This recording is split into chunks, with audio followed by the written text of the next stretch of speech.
But I think the same lesson can apply to print journalism. Maybe it's seeing your name in the paper. That will get old. It will no longer be a thrill to see a byline or to see your mug on television. And in fact, sometimes it gets annoying because then you realize your tire is crooked or your hair is crooked or something like that, right? So you have to really love this craft and this job in order to persevere, I should say, and to succeed in it. And so please never forget that.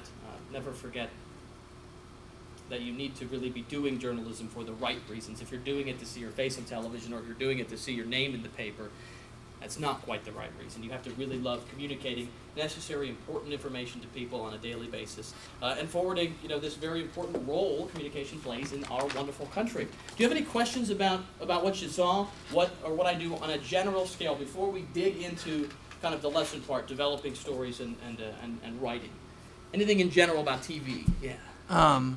So how often do you do like the comparative, like the lighter stuff compared to the, the kind of heavier stuff?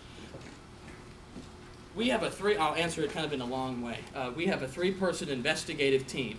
I focus on government and politics. We have a consumer reporter who, my garbage disposal broke, and some guy installed it, said he fixed it, and then took money and left the state, help me. I have a consumer issue. Brian Roach is his name, and he was here the other day doing an interview with Dr. Book. We sent him all the way down, right to this university, to do an interview with Connie Book about digital television, because she is that much of an expert on the topic, believe it or not. So pick her brain if you have a chance while you're here. We have a 3-person team, and I bring up Brian simply because he is the reporter that returns people's happiness. He makes people happy. I lost money. Make me feel better about it. Go scare the company that screwed me over, right? I take people's happiness away. And so everyone doesn't like me at home. Quite frankly, if I'm making everyone angry, that means I'm doing my job. I show the public when politicians are using tax dollars inappropriately.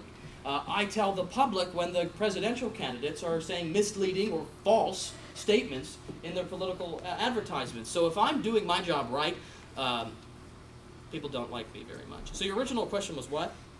Like how often, like what's the, I guess the comparison on, the harder news stories that you do? So how often do I do happy stories on gas prices? Very rarely. Okay. There we go. That's what I was getting at. This was a day I was filling in as a beat reporter. We'll talk about, you guys know what that is, but I'll go over it a little bit.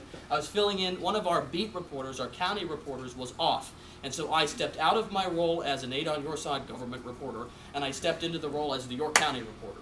That day, the story in York County, I forgot about all that. That day, the story in York County was, well, we wanted to get gas prices covered somewhere. I hated that every time. No, we got to run out the door and chase them. Oh my God! No, I don't do that. I get to work on bigger stories. The guy who covered York County every day was off. We wanted to do a story about gas prices going down somewhere in our market, and so it landed in York County, and I got to do it, and it was a happy story. Finally, people paying less money at the pump had a good time with it in the live shot. Hey, pleasure at the pump. That's something we haven't heard in a while, right? And so, very rarely though. That doesn't always happen. It's not to say it doesn't exist. Look at Steve, CBS. Steve Hartman. Mm-hmm. That's the guy.